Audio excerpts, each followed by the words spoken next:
warahmatullahi wabarakatuh. Ya, alhamdulillah, syukurillah, la haula wala quwwata illa billah. Yang terhormat Kepala Sekolah SD Negeri Cinausino 2, yang saya hormati rekan-rekan guru dan karyawan SD Negeri Cinausino 2. Pertama-tama marilah kita senantiasa memanjatkan puja dan puji syukur atas kehadirat Allah Subhanahu wa taala, atas rahmatnya kita pada siang hari ini masih diberikan kesempatan, kesehatan, sehat jasmani, rohani, ya, sempat untuk menghadiri acara aksi nyata diseminasi budaya positif. Ya, ini juga salah satu rangkaian dari program pendidikan guru penggerak angkatan 11 Kabupaten Cilacap. Sebelumnya sekali lagi saya mengucapkan terima kasih kepada Bapak dan Ibu guru yang sudah berkenan hadir memenuhi undangan kami. Ya, semoga di hari ini, di siang hari ini kita intinya bersenang-senang, ya, intinya bersenang-senang walaupun muka-mukanya sudah mulai agak sedikit ngantuk. Langsung saja di sini materinya akan kita nanti kita sampaikan berdua, saya Suhermanto dan nanti ada beliau Pak Siswadi, ya. Materi budaya positif akan disampaikan oleh dua penyampai ini, ya. Nanti di tengah acara kita bergantian, ya. Kemudian ini, ya, ini saya dan beliau Pak Siswadi, ya, adalah calon guru penggerak angkatan 11 dari Kabupaten Cilacap yang akan menyampaikan aksi nyata diseminasi mengenai budaya positif. Nah, ini sebelum kita mulai, senyum-senyum dulu, oke, ya, senyum dulu, bukan senyum-senyum sendiri, ya. Kenapa ini senyum, bukan berdiri, bukan lain-lain atau gimana? Karena yang kita bahas itu adalah budaya positif. Jadi kita awali dulu dengan hal-hal yang positif, ya, hal-hal yang positif yaitu senyum. Oke. Untuk mengawali kegiatan ini kita coba semuanya berdiri. Semuanya berdiri, saling berhadapan. Iya, Bu Siti kan sama hadapannya karena nyong. Berarti Bu Siti senyum sendiri. Oke, saling berhadapan. Oke, ya, saling berhadapan. Tatap teman sendiri, ya. Tatap matanya, jangan mulutnya. Oke, ya. Senyum sampai kelihatan giginya. Ingat ditatap, ya. Jangan hidungnya, nanti hidungnya kembang kempis malah langsung jadi sendiri. Oke, siap, ya.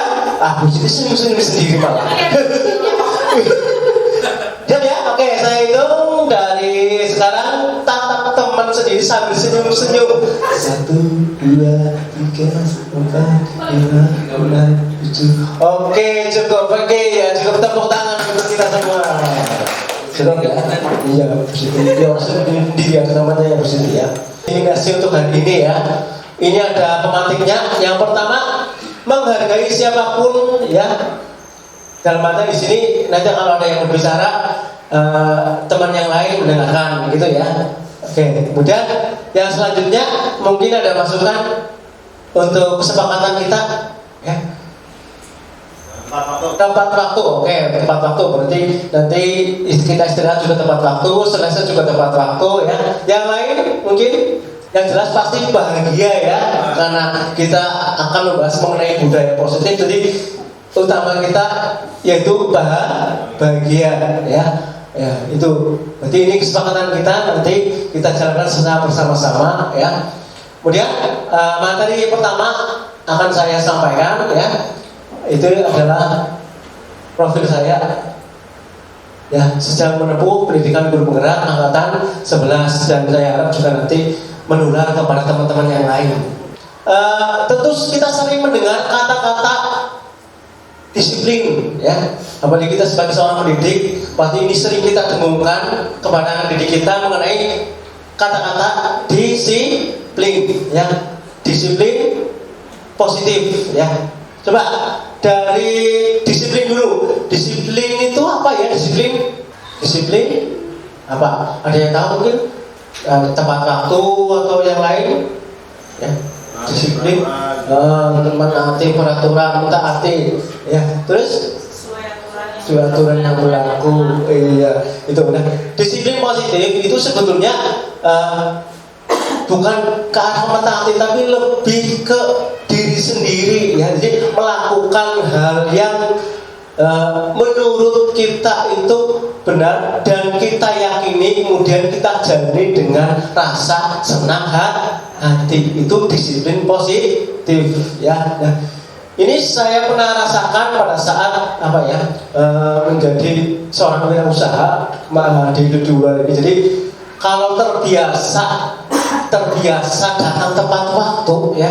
Kalau mereka yang sudah berwirausaha dengan hubungan dengan orang lain, klien itu 1 menit saja itu sudah terasa terlambat. Bahkan saya pernah datang, ya, tepat waktu.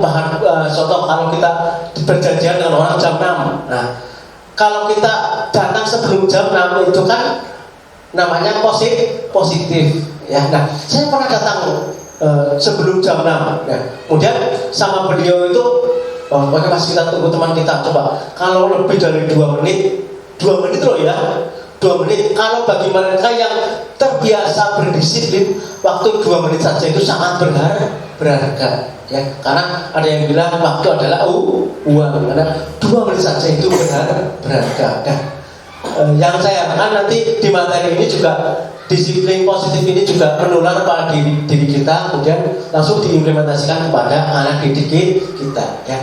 Nanti akan ada 6 materi, ya. Yang pertama disiplin positif, kemudian motivasi perilaku manusia, keyakinan kelas atau sekolah, ya. Kebutuhan dasar manusia, posisi kontrol restitusi, ya. Kemudian segitiga restitusi. Nanti akan saya sampaikan yang 3 saja.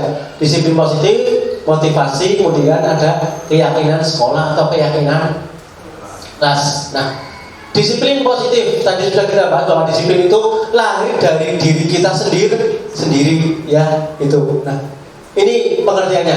Disiplin positif merupakan suatu cara penerapan disiplin yang mengajarkan anak bertanggung jawab dan menumbuhkan kesadaran diri berdasarkan nilai-nilai kebajikan, ya. Itu coba sebetulnya nilai dasar disiplin ada beberapa macam, ya.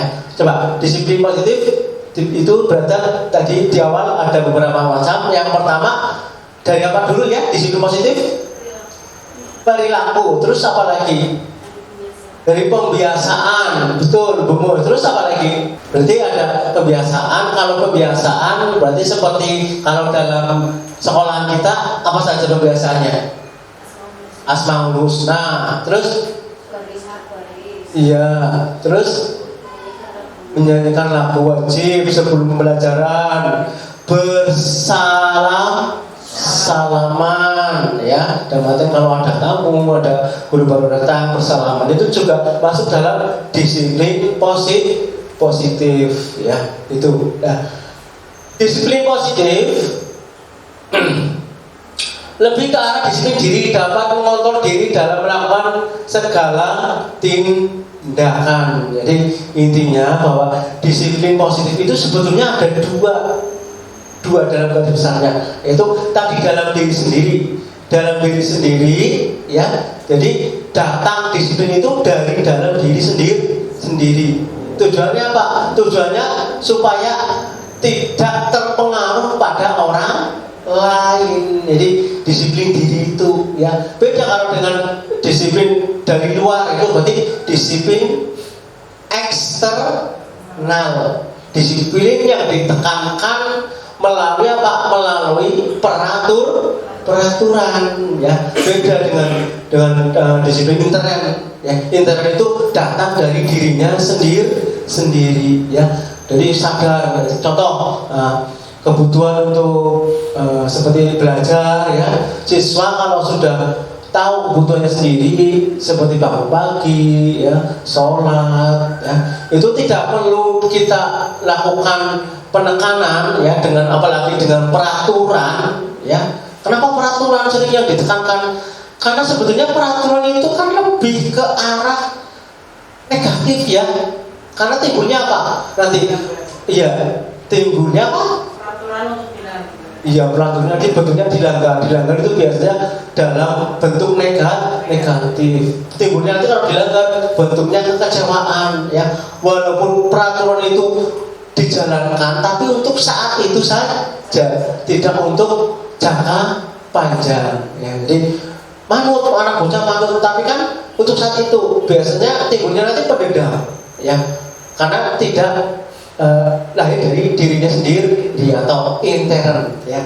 Itu ya, ini contohnya. Jadi disiplin itu tidak untuk mendapatkan pujian, ya, tidak untuk mendapatkan pujian. Jadi datang benyong domong rajin, enggak, ya. Lah ben aku mendapatkan mungkin apresiasi atau penghargaan, enggak, ya. Tapi disiplin lebih ke intern dirinya sendiri, ya. Itu namanya disiplin positif. Jadi tidak ada paksaan, ya, tidak ada tadi bentuknya peraturan, penekanan, ya, itu. Dan lebih ke konsekuensi. Karena Pak, contoh kalau saya butuh untuk makan, itu kalau saya tidak makan berarti apa nanti? Sakit, bisa juga lemas, ya. Sebetulnya itu kan konsekuensi dari kalau kita tidak makan. Kalau anak ditekankan, nanti kamu kalau nggak belajar, ya, bisa juga, ya, tidak bisa, ya. Itu bisa juga nanti kalau temannya pulang, nanti kamu nggak pulang-pulang, seperti itu, ya. Penekanannya seperti itu. Jadi lebih menekankan ke internalnya anak itu sendiri, ya. Jadi tidak ada hukuman, ya. Nah, untuk menekankan kebiasaan, ya, disiplin positif itu sebenarnya sudah ada dalam profil pelajar Pancasila, ya. Beriman, bertakwa, SD kita sudah melakukan, ya, Bu Siti?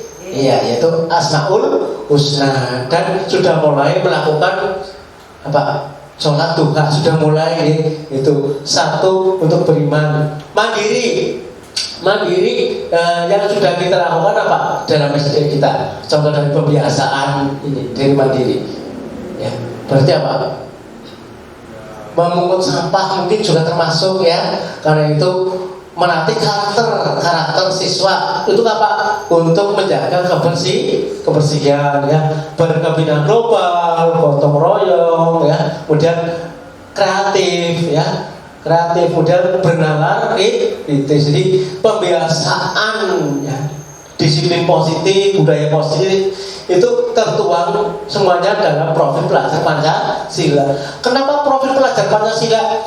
Karena ada beberapa budaya yang bisa diterima di suatu tempat tapi tidak bisa dilakukan di tempat lain, ya. Ada budaya seperti itu. Nah, kenapa menggunakan profil pelajar Pancasila? Supaya budaya positif itu bisa diterima di seluruh kalangan masyarakat.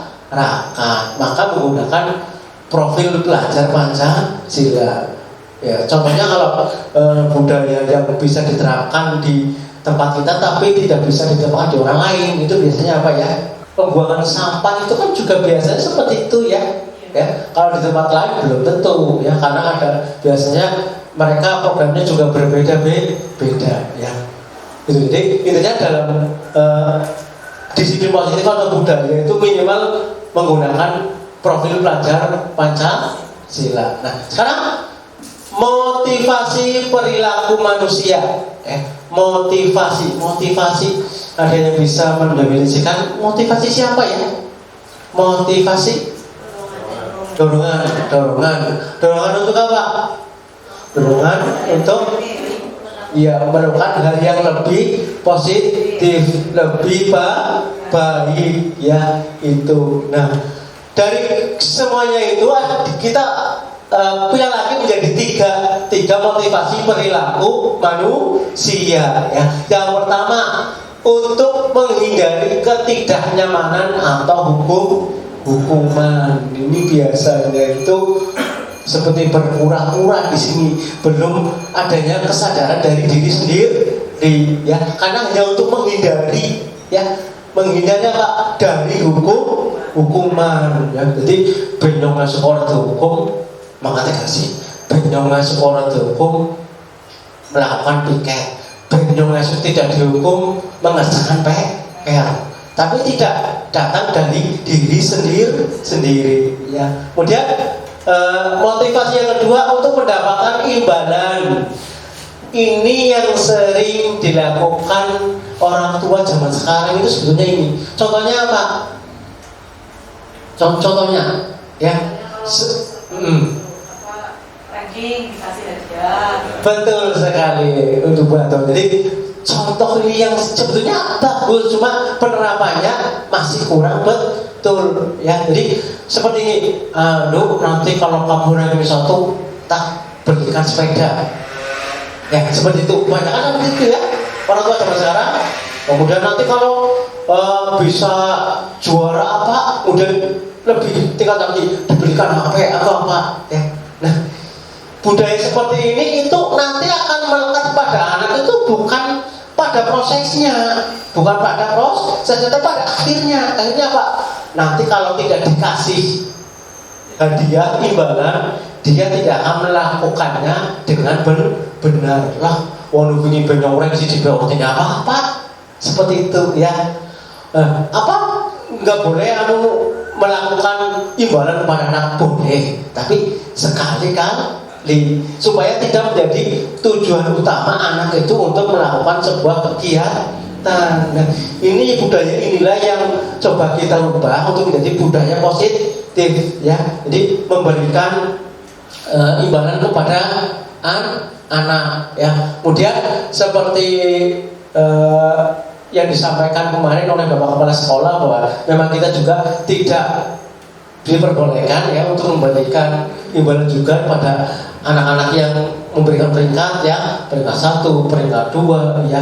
Itu kenapa? Ya, karena pemberian peringkat itu memang sebetulnya juga memberikan hukuman kepada orang lain, orang yang tidak berperingkat. Padahal seperti dalam kurikulum Merdeka, semua anak mempunyai bakatnya sendiri ya. Ada yang bakatnya di agama ya, ada bakatnya di olahraga seperti bujaknya Bu Afi itu kan hanya di olahraga ya. Kalau melihat orang lain mungkin dia ranking 1, padahal kalau orang ranking 1 itu saya berlari dengan saya itu dia kalah. Kan seperti itu ya, memang penghukuman ya. Terus gimana Pak Guru kalau cara melakukannya untuk memberikan dia bisa langsung ya diberikan 4 nah kalau enggak jangan akhirnya, tapi tadi Pak saya bilang melalui prosesnya ya. Oh ya, kamu sudah baik, sudah bisa melakukan penjumlahan ya, kamu sudah bisa menyelesaikan materi ini ya, seperti itu ya. Lebih kalau kamu pandai ya Bapak bangga dengan kamu ya. Bapak bangga, sebetulnya itu membanggakan diri sendiri, bukan anak itu. Tapi kalau dilakukan dengan mengapresiasi prosesnya ya, itu akan lebih menimbulkan motivasi yang positif, motivasi untuk belajar ya. Boleh melakukan penghargaan, tapi langsung kepada siswanya itu sendiri yang tidak. Nah, kemudian yang ketiga, untuk menjadi orang yang mereka ingat dan menghargai dirinya sendiri dengan nilai-nilai yang mereka percaya. Yang itu ketiga. Kemudian keyakinan sekolah atau keyakinan kelas ya. Kemarin kita sudah membuat ya bersama-sama keyakinan sekolah. Ada yang bisa menyebutkan salah satunya keyakinan sekolah kemarin? Bahagia, betul satunya. Kemudian datang tepat waktu sudah. Dan saya juga sudah mulai melihat ada perubahan sedikit. Karena itu memang kenapa bentuknya kok keyakinan? Kenapa bentuknya tidak peraturan sekolah atau peraturan kelas? Coba, kenapa tidak bentuknya itu kok peraturan? Kenapa keyakinan? Oh iya, betul sekali Mas. Jadi kalau keyakinan itu lebih tanggung jawabnya tadi internal pribadi diri sendiri. Kalau peraturan nanti bentuknya lebih ke kepentingan yang membuat peraturan itu satu. Yang kedua, kesannya lebih ada hukuman ya. Kalau tidak melakukan nanti akan mendapatkan hukuman atau konsekuensinya, ya. Beda dengan keyakinan. Kalau keyakinan itu pasti apa yang kita lakukan, yaitu yang kita kalau kita membuat datang tidak tepat waktu, berarti ya kamu sendiri yang membuatnya, ya. Nah, keyakinan kelas atau sekolah, ya. Kemudian guru berperan dalam mewujudkan terbentuknya keyakinan sekolah atau keyakinan kelas dengan adanya kesepakatan antar guru atau murid itu untuk keyakinan kelas. Jadi bisa juga melibatkan wali murid sebetulnya, ya. Kalau mau supaya mereka tahu bahwa saya itu setiap hari ini harus berpakaian seperti ini, ya. Itu jadi juga untuk mengetahui saja, ya. Kemudian keyakinan sekolah atau kelas berupa pernyataan universal, ya, yang mudah diingat dan dipahami dan harus diterapkan di lingkungan sekolah. Universal, jadi tadi lebih ke sikapnya itu luas, ya, mencakup warga sekolah, ya. Karena keyakinan kelas hanya untuk kelas itu, kalau bisa ya kalau di luar juga masuk dalam sebuah keyakinan ke kelas. Nah, ini contohnya keyakinan kelas 5, ya. Itu ada hadir tepat waktu, ya, ada berpakaian rapi, kemudian berdoa, ya, kemudian menjaga kebersihan kelas dan sebagainya, ya. Kemudian, nah, dari kalimat-kalimat ini itu hampir semuanya menggunakan kalimat positif, ya. Kenapa harus menggunakan kalimat positif? Ya, kenapa tidak seperti ini? Ya, tidak boleh menggunakan baju. Nah, kalimat tidak boleh menggunakan baju yang, nah, sebetulnya itu kan. Kalau anak biasanya kalau tidak boleh malah di sininya kita. Iya, malah boleh, ya. Lagi kalau kita contoh, tidak boleh membuka website ini, malah lebih ke arah buka, ya. Tidak boleh membeli, malah tuku kabeh, ya. Itu kalimat-kalimat negatif, ya. Kemudian, nah, kalau seperti tidak boleh menggunakan make up, nah, bukan juga kalimat negatif, ya. Makanya untuk membuat kesepakatan kelas itu harus menggunakan kalimat-kalimat yang positif, ya. Itu, nah, oke. Speaking, ya, speaking seperti ini.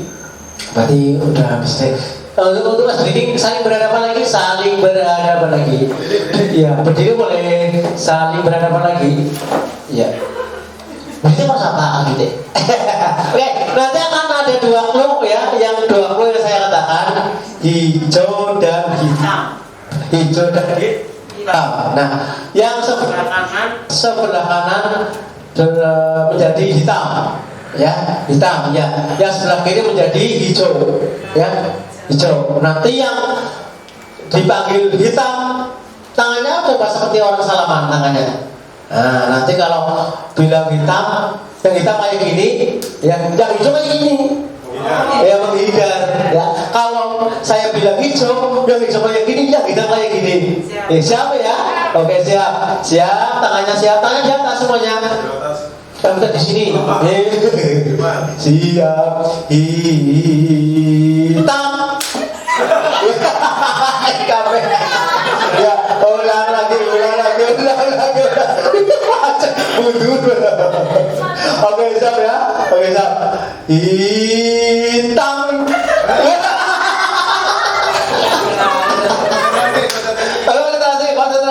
Konsentrasi. Siap, ya. Hijau. Oke, cukup itu saja, ya. Terima kasih. Oke, selanjutnya pemantar selanjutnya akan dimulai oleh beliau Bapak Suswati. Terima kasih. Assalamualaikum warahmatullahi wabarakatuh. Oke, tepuk tangan yang mulia untuk Pak Yarwanto. Masih semangat Bapak Ibu.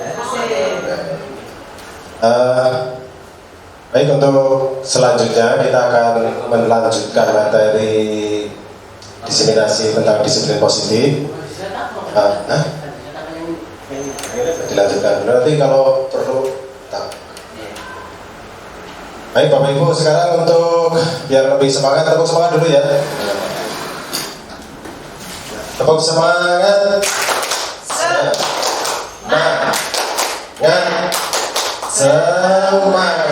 Oke, terima kasih. Tepuk tangan sekali lagi untuk kita semuanya. Oke Bapak Ibu, berikutnya adalah tentang kebutuhan dasar manusia. Ibu Bapak tentu tahu semuanya bahwa di dalam teori kontrol itu dikatakan bahwa setiap perilaku itu pasti memiliki tujuan. Tadi yang diceritakan oleh atau disampaikan oleh Pak Herman yaitu tentang teori motivasi. Jadi ada setiap orang berperilaku itu pasti punya tujuan.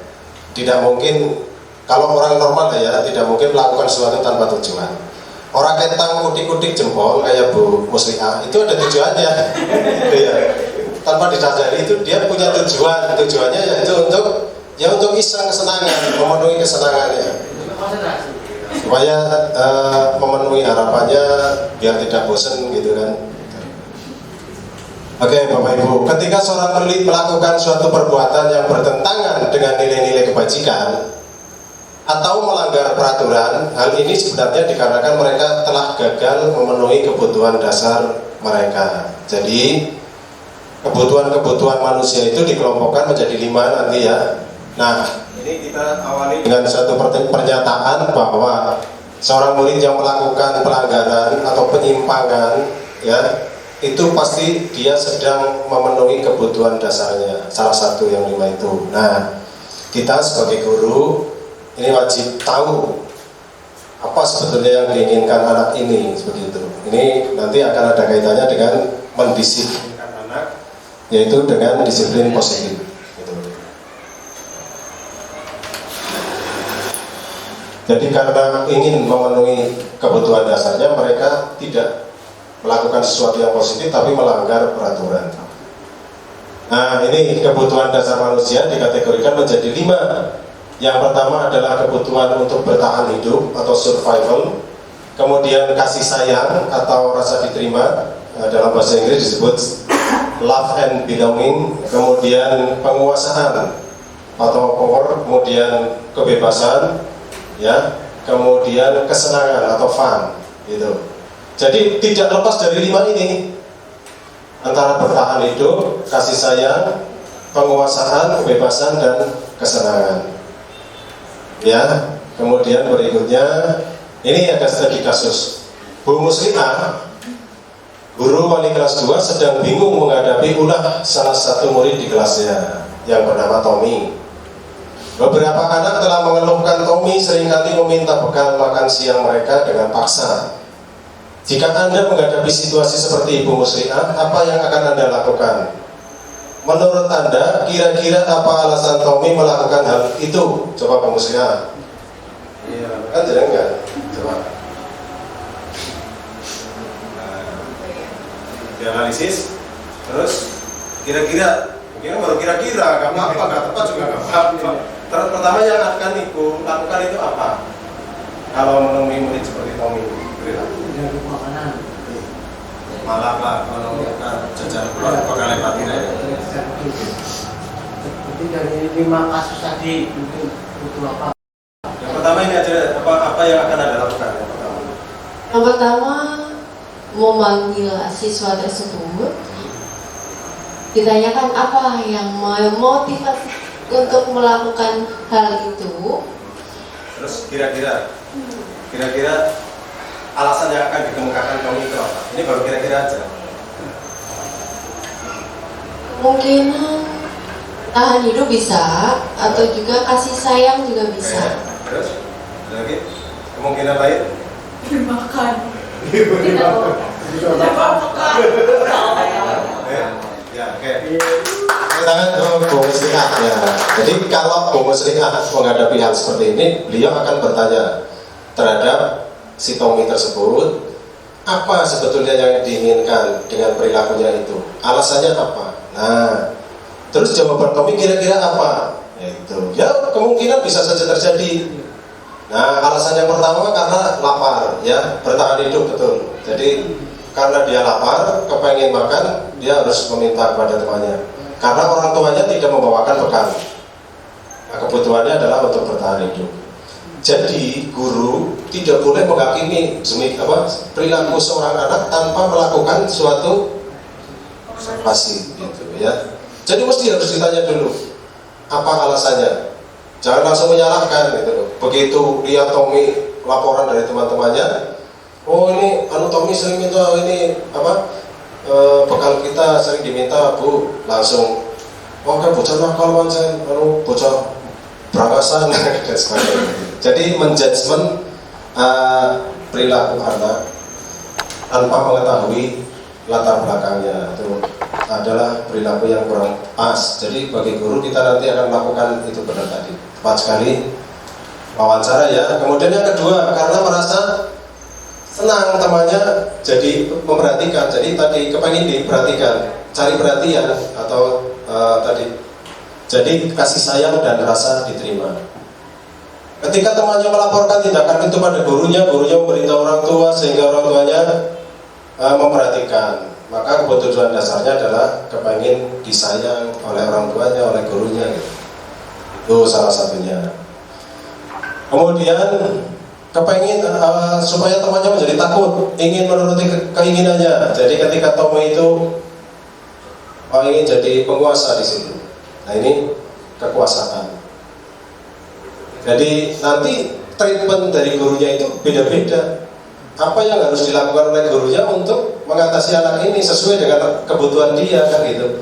Kalau ini si Tommy ini butuh kekuasaan, misalnya ditanya Bu Guru, ya biar saya memang biar anak-anak itu takut sama saya, biar anak-anak itu nurut. Berarti anak ini perlu diberi tugas ya, tanggung jawab yang positif. Mungkin dia merasa hebat, tapi oleh gurunya tidak pernah diberi tugas tanggung jawab. Kok jadi anak buah, caranya kayak males gitu. Dengan mengetahui ini, gurunya langsung, oh besok kamu kalau ada itu jadikan pemimpin. Kemudian yang keempat, Tommy ini merasa bosan sehingga dia membutuhkan kebebasan. Mungkin terlalu banyak aturan ya, yang mengikat itu mungkin dan sebagainya, sehingga atau mungkin dilarang jajan dan sebagainya, dilarang keluar dari gerbang dan sebagainya, dia terkekang akhirnya mencari kebebasan. Nah, yang kelima juga tidak menutup kemungkinan si Tommy ini hanya iseng-iseng saja lah. Kalau yang lain nangis itu rasanya senang gitu, bisa gitu. Ya iseng-iseng aja. Ledek. Nah ini kesenangan yang dia butuhkan. Gitu. Ini nanti 5 kebutuhan dasar manusia yang harus kita pahami bersama. Nah, Bapak Ibu, sekarang kita ke posisi kontrol. Jadi 5 kebutuhan dasar manusia itu tadi sebagai dasar kita untuk melakukan memposisikan diri kita sebagai dalam mengontrol siswa-siswi kita gitu. Nah ini posisi kontrol guru itu dibedakan menjadi 5 juga. Yang pertama sebagai penghukum, yang kedua sebagai pembuat merasa salah, pembuat rasa bersalah, kemudian yang ketiga sebagai teman, kemudian yang keempat sebagai pemantau, kemudian yang kelima sebagai manajer gitu ya. Jadi guru itu bisa berposisi di sini. Ada guru penghukum, ada pembuat rasa bersalah, ada teman, ada pemantau, dan ada guru yang sebagai manajer dalam kaitannya menangani perilaku siswa gitu. Nah ini Bapak Ibu, jadi di dalam posisi kontrol ini ada yang namanya motivasi guru nih, kemudian identitas gagal. Maksudnya identitas gagal ini membuat anak merasa dirinya gagal, merasa malu, merasa terkucil, merasa kecewa, pokoknya sih negatif-negatif berkaitan dengan kesalahan yang telah mereka lakukan gitu loh. Misalnya si anak itu, misalnya seperti tadi Tommy itu ketahuan minta jatah makan temannya, kemudian dimarahi, membuat si Tommy itu merasa semakin terkucil. Saya ini orang jahat, saya ini orang gagal, saya ini orang malu, jadi dia menanggung malu gitu. Itu identitas gagal.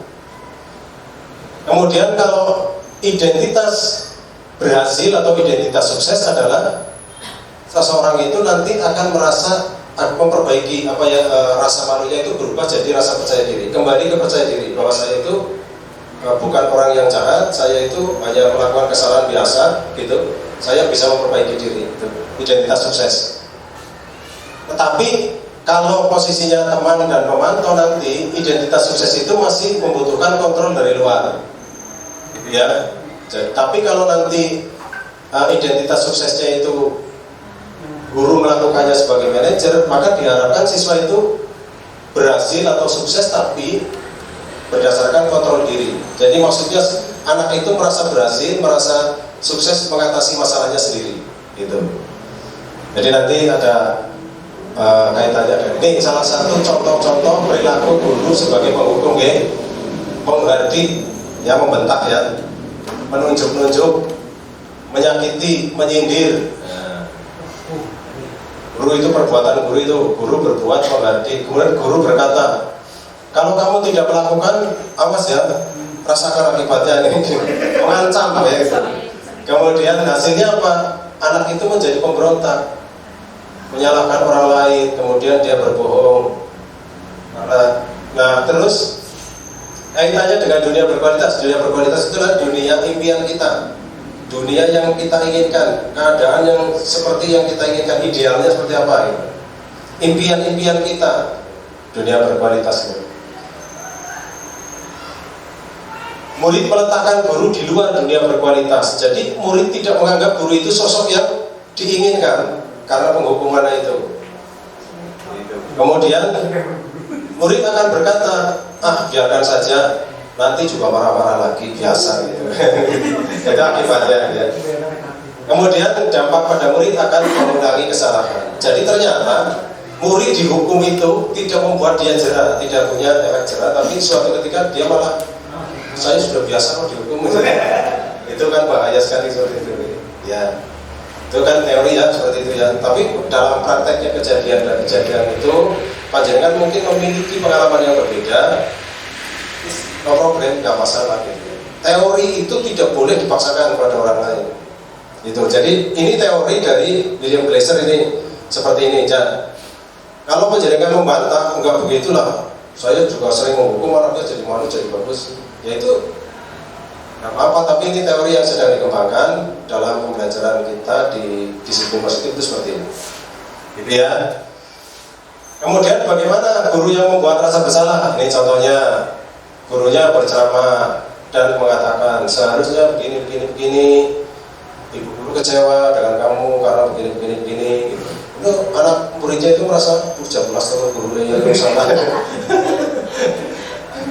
Terus gurunya berkata, kamu seharusnya kamu sudah tahu ibu lelah sekali mengatakannya, ibu stres ngurusin kamu gitu.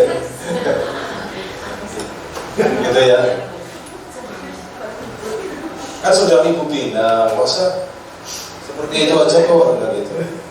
Nah, hasilnya apa? Hasilnya menyembunyikan, menyangkal, berbohong. Saya takut nanti bu guru kecewa, dia akan berbohong. Kemudian kaitannya dengan dunia berkualitas, murid meletakkan guru di dalam dunia berkualitas. Jadi tetap guru seperti ini diletakkan di dalam dunia berkualitas, murid. Jadi muridnya kasihan juga sama gurunya. Gitu. Merasa bersalah. Jadi menganggap gurunya itu. Kemudian murid akan berkata, maafkan saya bu, ini dia akan minta maaf, dia merasa bersalah, gitu kan. Jadi terus merasa rendah diri. Akhirnya adalah murid itu gagal membangkitkan kepercayaan dirinya, tapi jadi rendah diri. Ini yang tidak boleh dilakukan oleh guru. Dua, ya. Nah, kemudian yang boleh, ini masih boleh nih sebagai teman, karena masih bisa menghasilkan identitas sukses. Ya, guru berbuat membuatkan alasan-alasan. Jadi guru itu memberikan permisif terhadap pelanggaran siswa, nanti menyampaikan alasan-alasan. Misalnya siswa melanggar terlambat gitu, ya. Misalnya datang terlambat, ditanya, kenapa kamu terlambat? Belum dijawab, gurunya sudah ngomong, gitu loh. Oh tadi di jalan macet ya. Jadi dibuatkan alasan oleh gurunya kan, gitu. Apa tadi bangun kesiangan ya, gitu. Jadi membuatkan alasan. Kemudian guru berkata, ayolah lakukan demi itu. Gitu. Masa kamu tidak mau? Ingat tidak, ibu dulu pernah bantu. Jadi seperti teman aja gitu ngobrol. Tapi mungkin ini sering dilakukan oleh guru-guru SMA ini, karena sudah dewasa gitu loh. Jadi diajak curhat gitu terbuka. Jadi kalau memang saya punya pengalaman murid yang besar-besar itu Pak, itu berhasil kalau dengan cara ini. Jadi kalau murid yang sudah dewasa, sudah nunggak telu ya, waktu merbumaling itu, saya sudah menemui anak yang seperti itu beberapa kali dan saya alhamdulillah berhasil. Yang tadinya tidak pernah masuk di Kertajaya kemarin, anak tidak pernah pakai seragam itu, mungkin jangan kenal. Yang namanya itu sudah tidak mau sekolah lah. Berangkat sekolah itu pakai pakaian bebas kayak bocah kuliah baik. Nggak pernah itu tadi saya ajak ngobrol gitu, sampai selesai lulus. Itu ya. Kemudian menghasilkan ketergantungan dan dunia murid meletakkan guru sebagai orang yang sangat penting di dunia berkualitas. Ini terbukti nih. Kalau lebaran datang ke rumah saya, anak-anak, iya, datang ke rumah saya lebaran. Dan saya menganggap apa ya, perilakunya berubah. Yang dulunya mungkin agak melakukan itu, sekarang udah berubah. Kemudian saya, ini muridnya berkata, saya pikir bapak ibu teman saya, ternyata begitu. Nah, tapi anaknya menjadi tidak mandiri dan tergantung. Kemudian pemantau. Dari pemantau itu, ya, ini pemantau, menghitung dan mengukur murid-muridnya. Muridnya itu selalu dihubungkan dengan peraturan. Ini peraturannya seperti ini, kamu tidak seperti ini, tidak melakukan peraturan dan sebagainya. Semuanya diukur dengan aturan-aturan, ada kriteria-kriteria. Misalnya anak memakai sepatu putih, peraturannya kan peraturan ini, basicnya peraturan ini, bukan kesepakatan. Kenapa pakai sepatu putih? Ini aturannya kan pakai sepatu hitam gitu. Setiap hari diingatkan gitu. Kenapa rambutnya gondrong? Kan sudah peraturannya rambutnya harus pendek. Gitu. Nah, nanti hasilnya siswa akan menyesuaikan diri, tapi jika dia diawasi. Dan seterusnya. Nanti murid akan berkata berapa banyak bintang yang harus diperoleh, berapa halaman yang harus saya tulis gitu. Jadi dia akan menghitung-hitung tadi apa dukungan dan penghargaan yang dia peroleh. Kemudian yang terakhir ini guru sebagai manajer, maka guru tidak akan memberikan pernyataan, tapi memberikan pertanyaan. Siswa akan mencari jawabannya sendiri, pertanyaan-pertanyaan pemantik. Nah, nanti hasilnya siswa akan bisa mengontrol dirinya karena dia menghargai dirinya sendiri. Saya harus jadi orang seperti ini, gitu. Nah, ini hasilnya menguatkan kepribadian. Murid meletakkan dirinya sebagai individu yang positif dalam dunia berkualitas. Kemudian bagaimana caranya saya bisa memperbaiki keadaan? Itu murid berpikir sendiri, bagaimana saya memperbaiki keadaan. Kemudian dia mengevaluasi diri, bagaimana memperbaiki dirinya. Itu. Oleh karena itu, posisi kontrol guru kadang-kadang pada saat tertentu boleh jadi teman, boleh jadi pemantau, tapi yang paling ideal guru harus jadi manajer dalam mengontrol perilaku murid-muridnya. Oke, sampai sini jelas Bu? Ya. Nah, sekarang kita praktekkan gimana caranya jadi manajer kan gitu lanjutannya ya. Di antara kelima posisi kontrol, sebaiknya seorang guru menggunakan posisi kontrol manajer. Kayak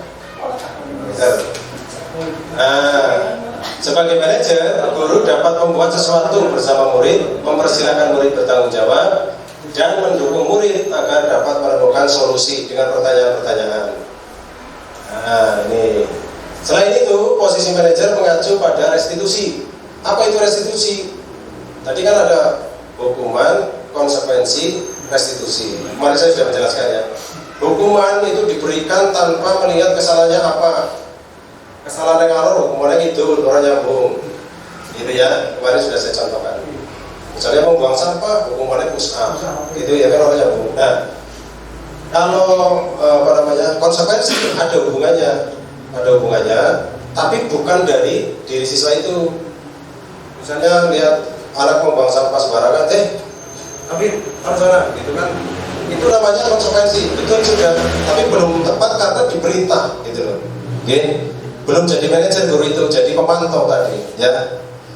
Kemudian kalau restitusi itu adalah upaya untuk memberikan tanggung jawab konsekuensi kepada siswa, memperbaiki diri dengan cara yang dipilihnya, gitu. Jadi kalau ada siswa membuang sampah sembarangan, berarti dipanggil, terus dibombong, terus ditanya alasannya, kenapa kamu membuang sampah di situ? Dia punya alasan dari 5 kebutuhan dasar itu, pasti jawabannya mungkin tidak tahu Pak, atau mungkin males Pak kesana jauh, atau mungkin ya pokoknya siswa kan jawabannya macam-macam lah ya. Itu nanti kita bisa tahu. Setelah tahu alasannya, kemudian sekarang kalau sudah tahu seperti itu, kamu dihubungkan dengan keyakinan kelas. Nah, nanti terus apa yang bisa kamu lakukan untuk memperbaiki, gitu ya? Itu restitusi. Nah, ini untuk melakukan restitusi ada langkah-langkah yang dinamakan segitiga restitusi. Segitiga restitusi itu pertama adalah menstabilkan identitas. Menstabilkan identitas itu membuat anak dari identitas gagal supaya menjadi identitas sukses. Jadi caranya adalah dengan tadi membombong, memaklumi bahwa semua orang itu pernah melakukan kesalahan, gitu. Misalnya anak itu gelut, nah kan langsung dipanggil, kenapa ini? Jadi sini Bapak atau Bu Guru kepengen ngobrol-ngobrol dengan kamu. Kenapa tadi kamu berantem? Atau tadi saya mendapat laporan Rudi dan Anto berantem, bertengkar. Kenapa ini? Apa betul gitu ya, ditanya dulu. Iya Pak, kan cerita ini gitu. Oke, nggak apa-apa. Yang namanya berantem itu bagus gitu. Kenapa bagus? Karena kamu pasti punya alasan. Apa alasan kamu? Ya tadi kan saya ditonjok duluan misalnya. Itu berarti kamu sedang mempertahankan diri. Itu adalah perilaku yang bagus. Cuman caranya masih, nah gitu. Nanti jadi saya dulu juga pernah berantem gitu. Coba supaya dia dari identitas gagal yang tadinya takut dipanggil Pak Guru ya, menjadi ternyata Pak Guru nggak marah, malah berantem jadi malah api. Tapi nanti jangan langsung setitik di situ gitu. Jadi itu menstabilkan identitas itu seperti itu. Jadi kamu ternyata mempertahankan diri. Ya perilaku mempertahankan diri itu bagus. Cuman kamu kan harus melihat, nah itu nanti terus ditanya alasan-alasan lain gitu. Apa tidak ada cara yang lebih baik? Nah nanti seperti itu ya. Nah nanti setelah menstabilkan identitas, anak-anak sudah tidak takut lagi, stabil emosinya gitu, baru ditanya yang langkah kedua, validasi tindakan yang salah. Validasi tindakan yang salah itu sama juga disebut validasi kebutuhan. Jadi menanyakan alasan lagi. Kenapa kamu tadi memukul duluan? Waktu tadi saya diejek Pak gitu. Oh berarti kamu juga mempertahankan harga diri kan gitu. Jadi itu. Kemudian ditanya lagi dan seterusnya. Nanti setelah itu dimaklumi ya bahwa itu adalah kamu sedang memenuhi kebutuhan kamu, tidak apa-apa. Tapi mungkin kamu masih ingat gak? Nah ini menanyakan keyakinan kelas. Apa yang kamu ingat dari keyakinan kelas yang pernah dibuat bersama-sama? Misalnya menghargai orang lain, ketertiban, keselamatan gitu ya. Nah berarti Anto dan Rudi ini melanggar keyakinan kelas yang mana ini? Gitu. Berarti saya melanggar keyakinan kelas tentang apa? Yang ada di kelas itu yang berkaitan dengan ini. Misalnya tentang keselamatan atau tentang menghargai orang lain, gitu kan. Diarahkan kalau anak itu stuck tidak bisa jawab, tugas guru yang memancing, gitu.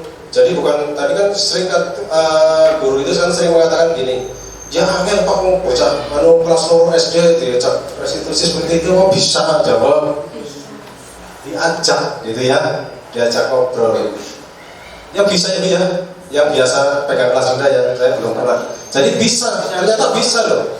Kalau dari itu pengalaman CGP pada sharing itu ya bisa, tapi dipancing gitu, bukan suruh orang kayak bocah SMP. Nanti dipancing bisa jawab. Ayo apa keyakinan yang sudah dilanggar tentang menghargai orang lain atau tentang ini? Oh ya menghargai orang lain pak. Nah, sekarang setelah kalian tahu itu kamu melanggar keyakinan kelas, apa yang bisa kamu lakukan untuk memperbaiki ini?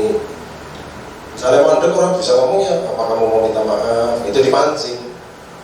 Oh ya saya mau pak minta maaf. Oke, itu sih berarti satu langkah gitu kan.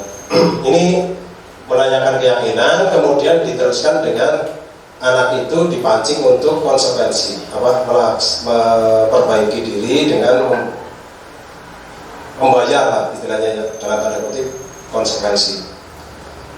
Gitu gini. Oke. Segitiga restitusi ini disimulasikan saya betulnya, tapi mau orang ada waktu ya SMS maning lah ya, nggak apa-apa. Ini jadi yang penting panjenengan ini sebenarnya masalah sederhana sekali ya. Kalau diserahkan satu kali sudah paham gitu lah ya. Cuma kadang-kadang prakteknya sih nggak ya perjalanan rutin gitu loh. Kalau ada kita lebih cenderung instan. Kalau ada anak pelanggaran aturan itu ya langsung ditegur langsung. Seperti tadi, jangan berantem. Gitu kan. Kalau anak itu datang terlambat ya, kenapa? Besok jangan terlambat lagi ya. Jadi tidak mau dialog gitu loh. Padahal anak itu terlambat karena apa? Kan kita nggak tahu. Jangan-jangan di rumah nggak sakit apa? Singkatnya sudah. Jadi seorang guru yang baik harus memiliki kemampuan mewujudkan budaya positif di sekolah. Budaya positif tersebut dapat dijalankan dengan menerapkan konsep-konsep inti tadi, disiplin, memahami motivasi perilaku, kemudian membuat keyakinan, kebutuhan dasar, memahami kebutuhan dasar, bersikap yang tepat dalam posisi kontrol sebagai manajer, dan juga melaksanakan segitiga restitusi. Ada 6 komponen inilah, kurang lebih seperti itu ya. Jam berapa mas? Mas, sebentar lagi ya. Nanti untuk melengkapi sedikit. Jadi dalam membuat keyakinan kelas juga seperti itu Bapak Ibu. Saya berbagi praktik baik dulu bentar. Jadi kalau membuat keyakinan kelas supaya bisa melibatkan semua murid, itu kalau anak-anak di kelas rendah tidak verbal, tidak ditanya, ayo anak-anak kita buat kesepakatan kelas, coba ngacung, jangan anak sih paham, yang belum tahu bingung, ya coba gimana caranya bu, Mbak Viro boleh caranya, alternatifnya, supaya anak-anak itu,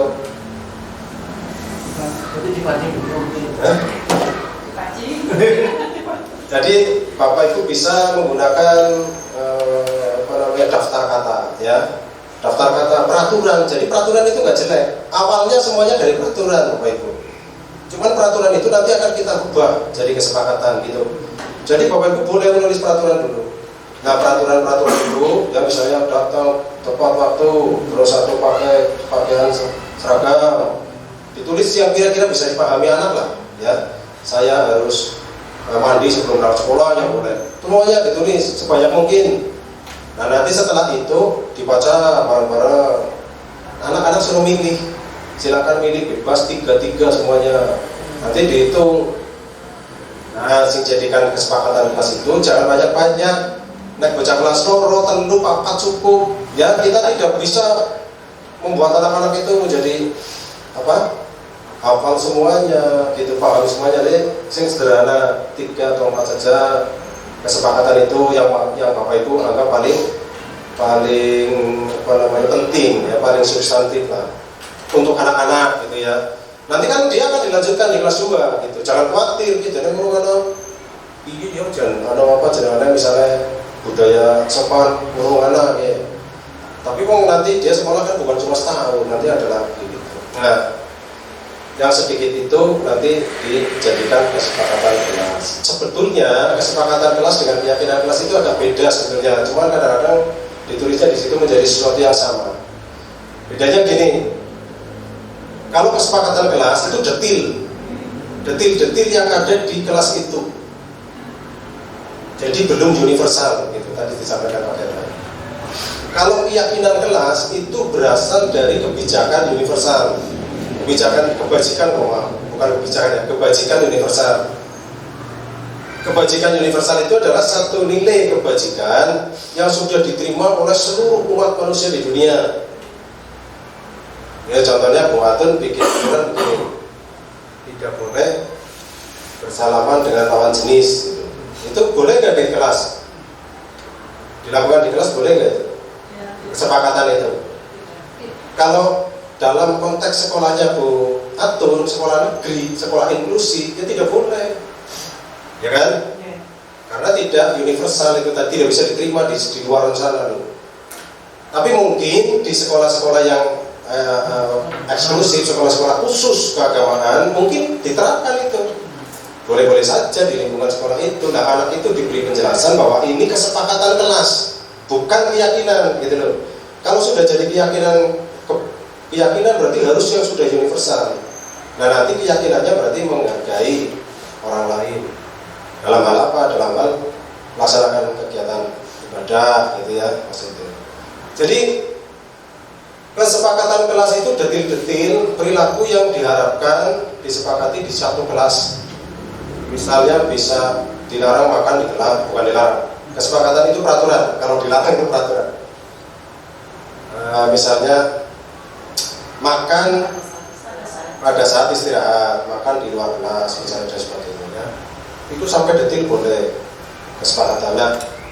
Itu nanti beberapa kesepakatan yang mirip, yang satu nafas itu dikelompokkan ke dalam keyakinan gitu. Misalnya datang tepat waktu, berpakaian seragam, kemudian ya terus membuang sampah pada tempatnya, misalnya itu dikelompokkan dalam keyakinan, misalnya ketertiban apa.